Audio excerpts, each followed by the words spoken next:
Rick Stevens, and I'm here to guide you through the Parkinson's Foundation website, specifically the blog on non-motor symptoms and what's new.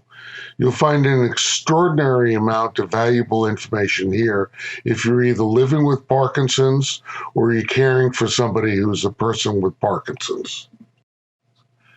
Before we get started on today's blog about the non-motor symptoms, let's look at the main menu bar. You're going to want to become familiar with this because it's your gateway to very valuable information. The first item is understanding Parkinson's. Obviously, what is Parkinson's is great for those people who want to know, what do I have? What does my dad have? What does my grandpa have? Its causes and statistics and early signs are all valuable pages to look at. Now, for those of you living through COVID-19 and Parkinson's, there's a special blog on that. If you're living with Parkinson's, then you're going to be interested in managing Parkinson's, what's available in your area, resources and support, and an extraordinarily in-depth Parkinson's disease library. If you know somebody who's new to Parkinson's, then they should look at New to Parkinson's. For some people, they need help on legal, financial, and insurance matters. An extraordinary number of stories are included in My PD Story. If we look here, we find that there are a number of different people that are highlighted, all of whom have Parkinson's. And I think, by finding out how other people have lived with this, and these are real people, some of them just like you or the people you're caring for, I think we're strengthened in our own journey.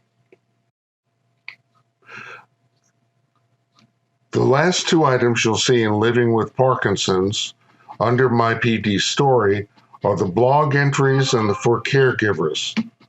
Let's look at the blogs. Rather than looking at Parkinson's Today blog for December on relationships, romance, and young onset Parkinson's, let's look at the Non-Motor Symptoms blog.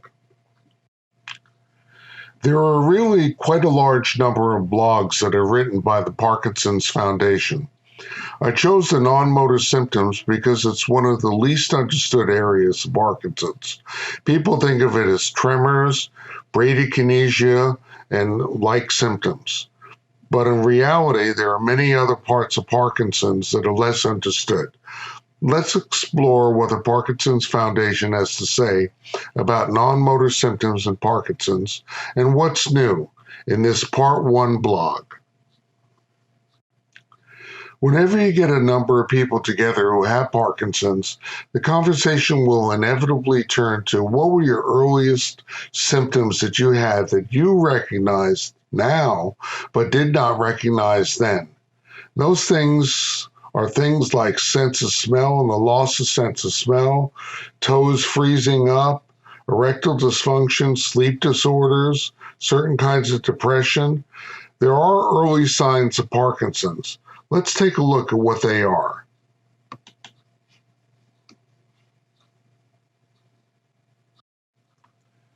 Briefly, let's look at the 10 early signs of Parkinson's disease.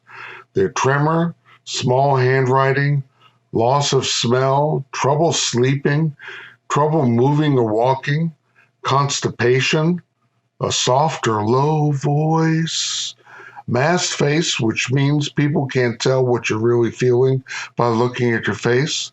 Dizziness or fainting is actually fairly common, and stooping or hunching over.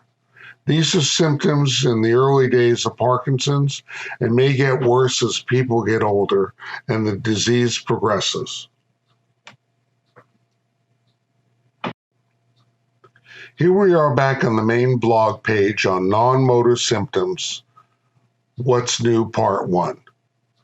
The beauty of the web is that you can easily go back and forth between different parts of a website. We just explored early signs of Parkinson's. Now let's take a quick view of what some of the other things are that they're covering that are part of non-motor symptoms. One of those is so-called vision changes.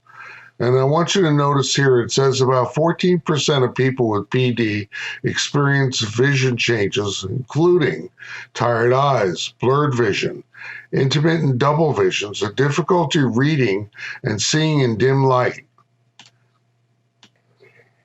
By the way, just a heads up here. If you click on the link that says vision changes, up pops anxiety. I think that's a hidden joke to cause you some anxiety and see how you handle it. But if you realize that the web is imperfect, including Parkinson Foundation website, you'll be better off and able to tolerate this. Plus, sometimes you find some interesting things. Anxiety is, for example, a non-motor symptom of Parkinson's. Back on the main blog page, let's go to the next section on pain. I bet you didn't realize that there were this many kinds of pain, and they were all related to Parkinson's disease.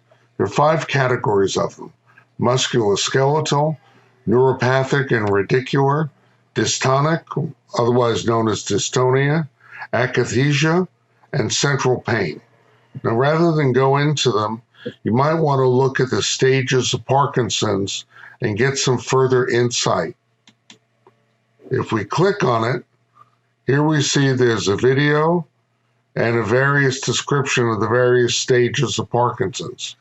And by the way, just keep in mind that if you've seen one person with Parkinson's, you've seen one person with Parkinson's. Everyone progresses at different stages, and not everyone gets all of the symptoms of Parkinson's. Patient A is very different than patient B.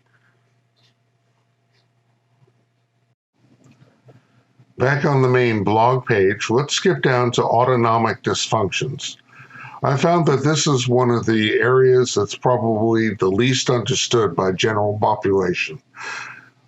The autonomic nervous system is, think of it as your automatic system. What you do that you don't have to think about. It controls bodily functions, heart rate, blood pressure, sweating, sexual function, gastrointestinal and urinary functions. And these can be among the most serious problems for people with PD. But rather than go into it in today's session, we'll have to look at it at a different time because it deserves deeper exploration. There's oral health issues and recognizing and addressing symptoms. Now, there is a part 2 to this. I want you to remember, if we scroll back up to the top, non-motor symptoms, what's new, part 1. So if you like this, there's a part 2 as well. Now, for those of you who ask yourself, now where do I find this website?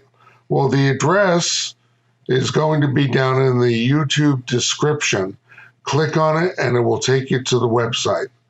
I hope this has been a useful tour of the Parkinson Foundation blog and specifically of the non-motor symptoms of Parkinson's. If you have any questions, feel free to reach out to us at Parkinson Network of Mount Diablo, and we're an email or a call away. Thanks very much, and please visit our website at pnmd.net.